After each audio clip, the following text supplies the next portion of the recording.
Welcome back to Deep in the Heart of Tailgate, Texas State's only student-run independent tailgate show. I'm your host, Jacob Rodriguez. I'm joined with the Texas State Sports Press himself, Andrew Zimmel, and the Claire Partain, the University Star sports editor.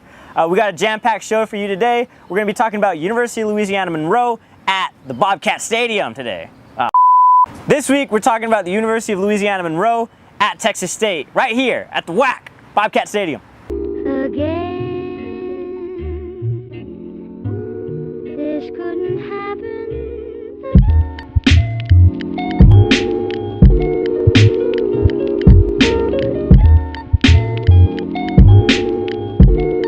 All right, starting things off, last week we had a bye week, but to keep the momentum of the season going, since we're undefeated as of filming this show, Deep in the Heart of Tailgate, Texas.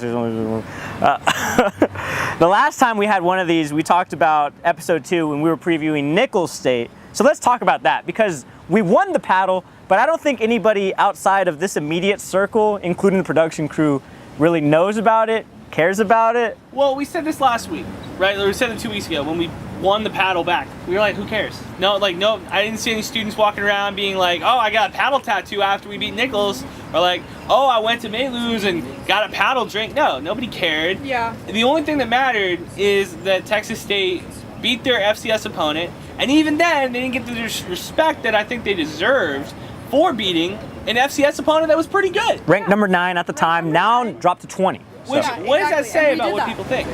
What does that say what people think about Texas State? Also, we beat them as underdogs, which we are again this week. So that's a kind of a big deal, and we beat them by a lot. It wasn't like it was like a tight game. Second half, we turned it around.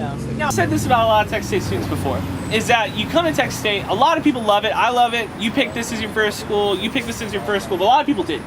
And I think that that's a chip on the shoulder, right? You didn't get into, the other school you wanted to get into, you came to Texas State. You got a chip on your shoulder. This football team, 110% needs to have a chip on their shoulder, because you open up against an FCS opponent 2 weeks ago as an underdog. You open up against ULM, a team that's not better than you.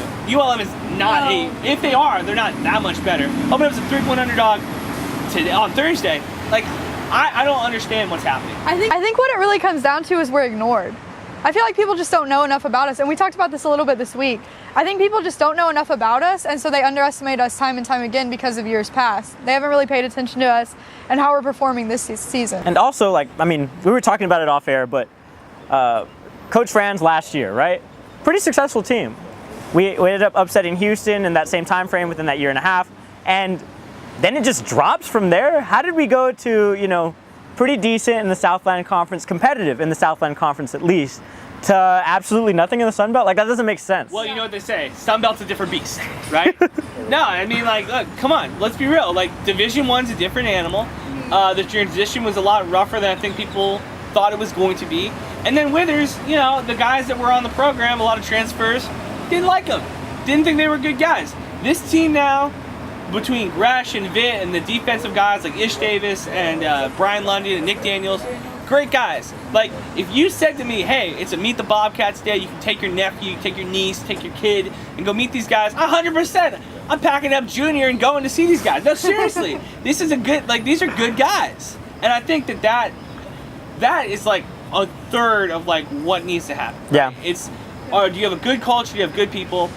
Are your people good at football? Are they good at football? And I think right now we're getting that influx of, we're good at football, we got good guys, and the other thing is a winning coach. I don't think Withers was the guy. Spav has come around, and I think that he feels like a winner.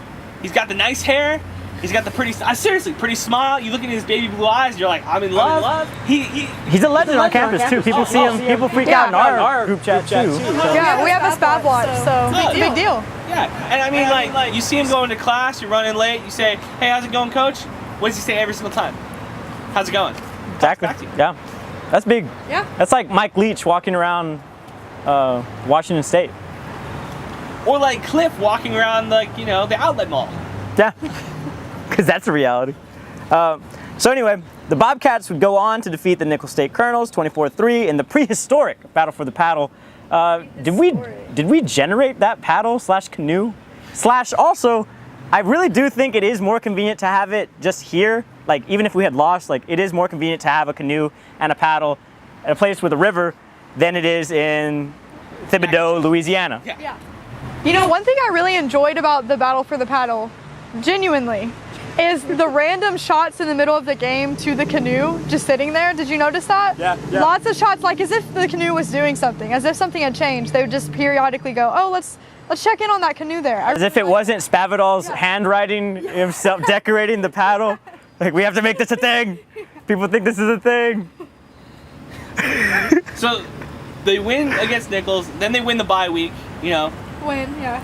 Well, and that was also the biggest takeaway from Media Day yesterday too, right? Is that, you know, the bye week came at a pretty good time because the injury report was so vast, and guys got to get in treatment, guys just got to get rested, guys got to focus on school for a week and just hang out. Well, speaking of the injury report, so we had London out of the game, and it showed that we had a lot of depth defensively. A lot of them stepped up. Nick Daniels, who I was talking about last week, 9 tackles, pretty good. Well, we were talking about, again, like a little bit earlier today, this defensive unit's stout. Yeah. Like, there's not a player on this defense that I'm looking at as a weak link.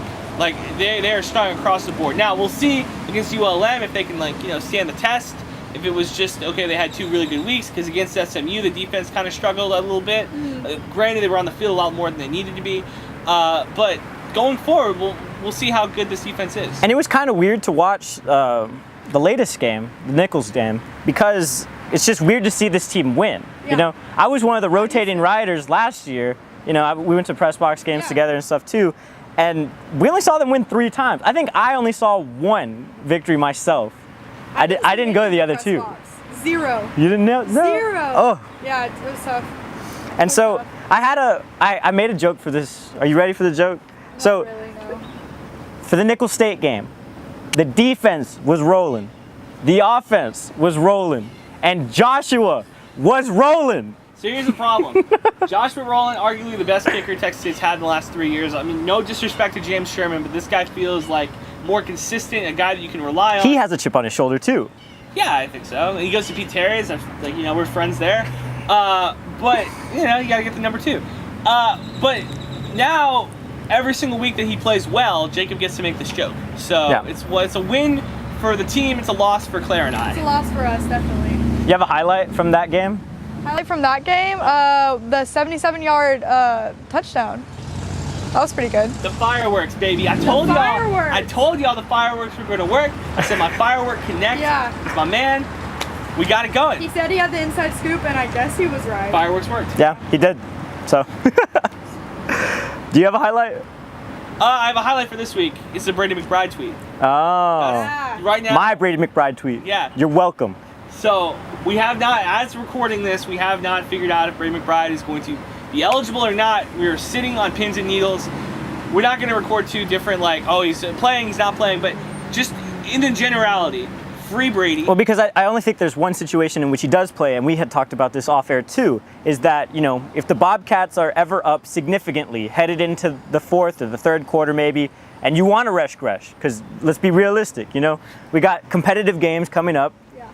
Maybe see what Brady McBride can do, you know? And we don't know what he has. He looked okay at Memphis. He looked good in practices. Everybody has checked the boxes. Spav seems behind the closed doors to really like this guy too. So we hope that he plays. I would not anticipate, if you're a gambling person, I would not put money that Brady McBride plays any snaps for the next 2 weeks. I wouldn't gamble on it because you don't know if real game time situation ones. Like, he's not coming out to win the game. Well, I don't even know if he'll play. Oof. I kind of doubt he'll play. Personally. Because I think we do bring him out. You think so? If we're up. Only if So we're are you up. saying if we're, Gresh is starting, blowing out Gresh is singing the national anthem, Gresh is flipping the coin. I don't think so. Oh, Claire. So Claire and I are the same deal.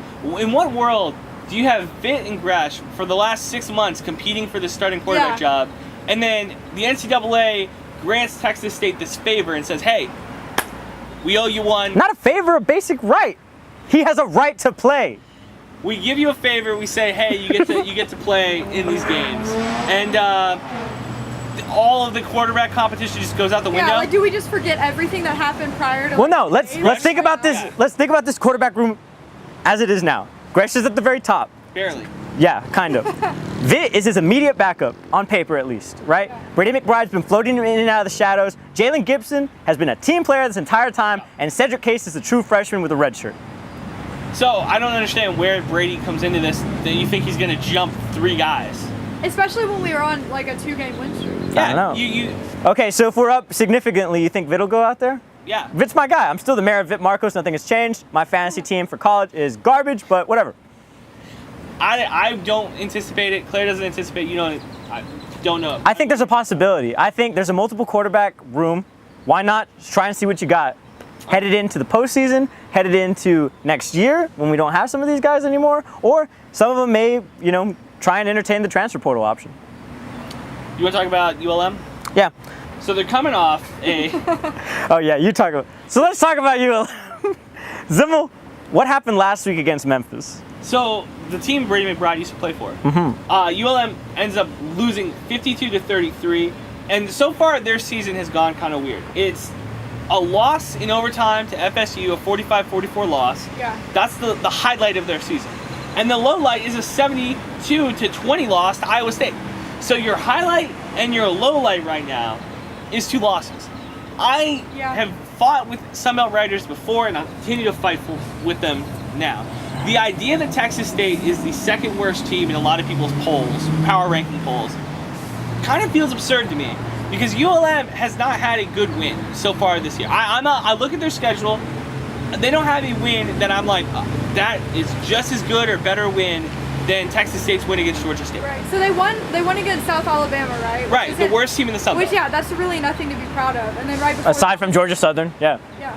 So But it doesn't make sense to me. So ULM comes in feeling like they come in on paper as a favorite into San Marcos. I don't see a world where Texas State loses this game. Like, honestly. I'm looking at it, 3 points. Give me those points. I'm taking Texas State by at least 7. Also, just looking at like a healthier team too, Yeah. right? ULM's been getting kind of kicked down the road. Yeah. I think they have their bye week sometime soon. But I mean, Texas State is very well rested at this point. So you want to talk? And they played Memphis on Saturday, right? They're playing Texas State tomorrow, or Thursday. quick turnaround. Yeah. Quick turnaround. Yeah. Caleb Evans is my guy for ULM, their quarterback. 10 touchdowns, 3 interceptions, 1,100 yards of offense for Evans. Look, he's one of the better quarterbacks in the Sun Belt Conference. He is, in my opinion, head and shoulders better than Gresh right He now. is, Like on yeah. paper, he looks better than Gresh. But this defense has been, for Texas State, has been really solid.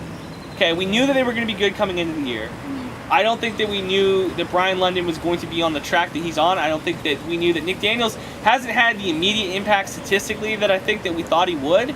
But just getting pressure on quarterbacks, getting pressure on the running game, he's doing a phenomenal job in that department. I think Caleb is going to have a tough time against this defense. Okay. And Claire, you saw last week. Yep. How do you think we can capitalize on that success in ULM? Exactly. Well, this is our 3rd home game in a row, so that's always a good thing. Hopefully we're going to have some audience coming in for that, We've got our defense, like you said, they're strong. Got a lot of depth. Brian's hopefully, he's back, right? He's fine. Yeah, so after that bye week, that's good. We had to guard everybody on the team. Guarding 11 people for 4 quarters straight up until last week. Yeah, exactly. So, honestly, I think we're going to have I wouldn't say an easy win, but I think we can definitely hold our own. Nothing's easy. Yeah. Texas State makes it as hard as possible on themselves. I think we have an opportunity to rest Yeah. key players as necessary, Yeah. though, I think that you're going to need all hands on deck for this game. I think you really think we're going to put Brady on. And I don't know It's if it's wishful gonna turn out thinking. It's that way. I don't know. I don't It's know. wishful thinking. I put Brady on my own timeline. That's what I'm sticking with You're right just now. lucky because he gave you clout right now. He did not give me clout. He did quote my own tweet that I quoted his tweet, but it's fine. We're okay. We'll make it. For Texas State, I got the offensive player that I'm like highlighting as Gresh. Yeah. Right? Like if Texas State wants to win this game, if the Bobcats want to come out of Thursday night with a win, it's gonna have to be on the shoulder and the arm of Gresh. He looked better at Nichols. He looked better against Nichols State, I should say. Throwing the ball. He's still a middle of the road quarterback. He still has a little bit of trouble, I think, throwing the ball deep. He does not have any time. We make jokes that I can hold my breath longer than he has time in the pocket. Children can hold their breath longer than Gresh has time in the pocket. The offensive line is going to get better. They're going to be healthy for this. And he's doing a better job of reading where the mismatches are on that line too, I think. And that was the biggest takeaway from the Nickel State game, just because he was easily, able to make defensive adjustments along the way too.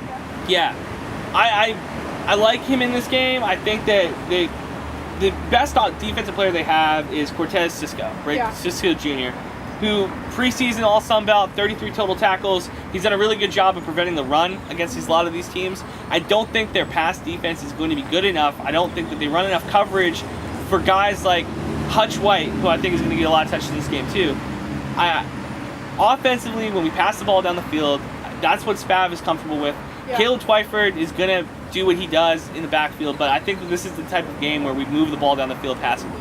Well, and we have a few more offensive weapons that kind of came to fruition last week too. We got to see Javen Banks with a 77-yard touchdown. We got to see Micah Hiltz score a couple too. And that was really cool just because for both of those positions, obviously, it's kind of been lacking in the past. For Micah Hilt's position specifically, I mean, they're using him as a really big wide receiver, but obviously that's kind of to fill the position gap that Keenan Brown left last year. Yeah. And they need a big body, and he has very sure hands. So they look to him for that too. So I'm hoping we're not just highlighting number 80 like we have been doing in the past, because it's very easy to just key on Hutch, and that's kind of what happened in Wyoming. Yeah, he's had a tough time, I think, getting open a lot too. Well, that's all they see on the film is just Hutch is wide open. So let's double, triple covered Hutch White, and they're still going to try and make a play for Hutch White. We'll see. The drag routes, I think, are going to be interesting. Yeah. Starting him on the right side of the field and trying to get him over the left side of the field, trying to run like a couple curl routes. I don't think that he's an athletic guy. I don't think he has the speed. They stopped running as many comebacks, though. Thank God for that. I thank God every day. Well, now, next step, we have to get Hutch away from returning kicks, returning punts. Hutch black and white, or black and blue. Hutch black and blue, I swear. No, so if we get the comeback routes out, we get the screen passes out, we're going to be good to go. So Jaron Morris is my defensive back that I'm highlighting for Texas State. He's done an incredible job so far this season. 2 interceptions. He had an interception against Nickel State. I think that he's going to be the real defensive guy that's going to cue in, and he's going to be the impact player on the defensive side of the ball for Texas State. Cool. Claire, got anything to add? I think we got it.